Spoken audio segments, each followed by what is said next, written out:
आज आपके लिए शीर खुरमा की बहुत यूनिक और एक अलग सी रेसिपी लेकर आई हूँ। क्या शीर खुरमा के एक ही फ्लेवर से आप खा खा के बोर हो चुके हैं या एक ही तरीके से बनाकर आप थक चुके हैं? तो इस ईद पर मेरे शीर खुरमा की इस रेसिपी को ज़रूर ट्राई कीजिएगा। आई होप कि आपको और आपके घर वालों को शीर खुरमा का ये रिच और ये क्रीमी फ्लेवर बहुत ज़्यादा पसंद आएगा। बिस्मिल्लाहिर्रहमानिर्रहीम, अस्सलाम वालेकुम। कैसे हैं आप सब? आज आपके लिए शीर खुरमा की बहुत डिफरेंट और आसान सी रेसिपी लेकर आई हूँ। तो चलें रेसिपी स्टार्ट करते हैं। सबसे पहले एक पैन में मैंने हाफ़ कप चीनी ली है और इसके डबल यानी कि 1 कप हम पानी ऐड करेंगे। यानी हाफ़ कप चीनी में 1 कप पानी ऐड करेंगे और मीडियम फ्लेम में हम इसे पकाएंगे। यहाँ पे हमें 1 या 2 तार का शीरा नहीं बनाना, बस चीनी डिज़ोल्व हो जाएगी तो इसमें हम ऐड करेंगे 100 ग्राम सवैयाँ, वही सवैयाँ जो हम शीर खुरमे में यूज़ करते हैं।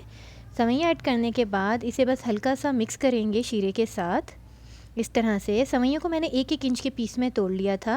अब हम इसमें ऐड करेंगे वाटर केवड़ा 1 टीस्पून, और अगर आपके पास केवड़ा एसेंस है तो आप सिर्फ 1 या 2 ड्रॉप ऐड कीजिएगा क्योंकि वो थोड़ा तेज़ होता है। अब लिड लगाकर इसे बहुत हल्की आंच में हम रख देंगे तकरीबन 3 मिनट के लिए, जब तक हम दूसरी तैयारी कर लेते हैं। यहाँ पर मैंने हाफ़ कप नॉर्मल टेम्परेचर का दूध लिया है और इसमें मैं ऐड करूँगी 3 टेबल स्पून वनीला कस्टर्ड। अगर आपके पास कस्टर्ड किसी दूसरे फ्लेवर का है तो आप वो भी ले सकते हैं। इसे अच्छी तरह से मिक्स कर लेंगे और इसे हम साइड में रख देंगे, जिसे हम बाद में यूज़ करेंगे। इधर हम सवैयों को चेक कर लेते हैं। 3 मिनट गुजर चुके हैं। 3 मिनट के बाद सवैयाँ देखें हमारी तकरीबन पक चुकी है, बस हल्की हल्की सी ये जूसी हैं जो हमें इतनी ही रखनी है। अब किसी शार्प चीज़ या फोर्क की मदद से इसे अलग अलग कर लेंगे इस तरह से। चूल्हा बंद करके अब इसे साइड में रख देंगे जब तक हम दूसरी तैयारी कर लेते हैं। यहाँ पर मैंने मिल्क लिया है तकरीबन हाफ़ केजी। ये फुल फैट दूध है। इसे हम मीडियम फ्लेम में पकाएंगे और बॉयल आने तक का वेट करेंगे। जैसे ही दूध में बॉयल आने लगेगा हम यहाँ पर ऐड कर देंगे 1/4 कप चीनी। चीनी को अच्छी तरह से मिक्स करेंगे। चीनी आप अपने टेस्ट के अकॉर्डिंग ले सकते हैं, कम या ज़्यादा। जैसे ही बॉयल आ जाएगा दूध में तो हम जो कस्टर्ड मिला दूध हमने रेडी करके रखा था, आहिस्ता आहिस्ता करके वो ऐड कर देंगे और स्पैचुला चलाते रहिएगा ताकि नीचे गुठलियाँ ना बनने पाए। इस तरह से हम इसे तमाम तक कस्टर्ड को डाल देंगे। मीडियम फ्लेम में इसे 2 से 3 मिनट पकाएंगे तो आप देखें दूध की कंसिस्टेंसी गाढ़ी हो चुकी है और हमारा कस्टर्ड तकरीबन रेडी है। जब कस्टर्ड की कंसिस्टेंसी इस तरह से गाढ़ी हो जाए तो हम फ्लेम को ऑफ़ कर देंगे और इसे रूम टेम्परेचर पर ठंडा कर लेंगे।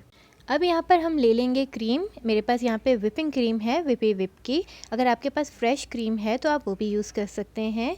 इस विपिंग क्रीम में से मैं तकरीबन हाफ़ कप यूज़ करूँगी और ये बहुत चिल्ड है, जो मैंने फ्रीज़र में रखी हुई थी। इसमें से मैंने हाफ़ कप क्रीम ले ली है। अब चाहें तो इसे इलेक्ट्रिक बीटर की मदद से या हैंड बीटर की मदद से आप अच्छी तरह से बीट कर लें। मेरे पास इलेक्ट्रिक बीटर है, लेकिन मैं उनके लिए जिनके पास इलेक्ट्रिक बीटर मौजूद नहीं है, मैं उनके लिए हाथ से बीट करके दिखा रही हूँ। इतनी देर में हमारा कस्टर्ड भी ठंडा हो चुका है। अब तमाम तक क्रीम जो हमने विप करके रखी थी वो हम इसमें ऐड कर देंगे इस तरह से, और इसे अच्छी तरह से मिक्स कर लें। तमाम तक क्रीम और कस्टर्ड को मिक्स करके इसे साइड में रख दें। अब यहाँ पर एक सर्विंग डिश ले लेंगे। पहले इसमें सवैयों की एक तह लगाएंगे। इस तरह से डिश की सरफेस पे पूरी सवैयों की एक तह लगा लीजिए। इसके बाद जो हमारा रेडी किया हुआ कस्टर्ड है, ऊपर से कस्टर्ड की एक लेयर लगाएंगे ताकि तमाम तरह सवैयों में कस्टर्ड अच्छी तरह से मिक्स हो जाए। जब इस तरह से कस्टर्ड की एक लेयर लग जाएगी तो इसके बाद हम सवैयों की एक और लेयर लगाएंगे इस तरह से फोर्क की मदद से, और फिर लास्ट में कस्टर्ड की एक और हम लेयर लगाएंगे ऊपर इस तरह से कि तमाम तरह सवैयाँ जो है हमारी कस्टर्ड से कवर हो जाए। ये देखें इस तरह से इसको स्पैचुला की मदद से लेवल कर लीजिए। अब यहाँ पर मेरे पास कुछ कटे हुए पिस्ता हैं जो मैंने हल्के हल्के से क्रश कर लिए हैं।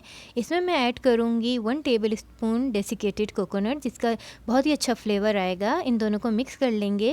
ये ऊपर से स्प्रिंकल करने के काम आएगा। अगर आप अपनी मर्ज़ी से कोई भी नट्स लेना चाहें तो ले सकते हैं। ऊपर से इसको स्प्रिंकल कर लेंगे जो हमने डिश रेडी करके रखी है, और इसमें डेसिकेटेड कोकोनट का पिस्ते का बहुत ही अच्छा फ्लेवर आ जाएगा। आप चाहें तो इसमें बादाम या कोई से भी अपनी मर्ज़ी से नट्स ऐड कर सकते हैं। अब ऊपर से इस तरह से इसे पैक कर देंगे। इसके कवर करके इसे फ्रिज में रखिएगा ताकि फ्रिज में जो दूसरी चीज़ें भी रखी हुई होती हैं उनका फ्लेवर या खुशबू ना आ सके। तो इसे इस तरह से 2 से 3 घंटे के लिए हम फ्रिज में रखेंगे ताकि ये अच्छी तरह से ठंडा हो जाए। चिल्ड करके इसे खाइएगा तो इसका मज़ा डबल ट्रिपल हो जाएगा। मैंने इसे 2 से 3 घंटे के लिए फ्रिज में रखकर अच्छी तरह से चिल्ड कर लिया। अब मैं इसे टेस्ट करूँगी। फ्रिज में रख कर ठंडा ठंडा खाने से इसका फ्लेवर बहुत ज़्यादा डबल ट्रिपल बढ़ जाता है। तो आप भी इसे अच्छी तरह से चिल्ड करके खाइएगा। वीडियो पसंद आने पर मेरे चैनल को सब्सक्राइब और वीडियो को लाइक करना ना भूलें। अपने फैमिली ग्रुप में भी शेयर कीजिए और मेरे इंस्टाग्राम और फेसबुक पेज पर भी मुझे फॉलो कीजिए। इसी तरह की और भी टेम्पटिंग रेसिपी के लिए मेरे channel tasty food with Naureen को ज़रूर विजिट कीजिए। नेक्स्ट वीडियो तक के लिए मुझे इजाज़त दीजिए। जज़ाकल्लाह खैर।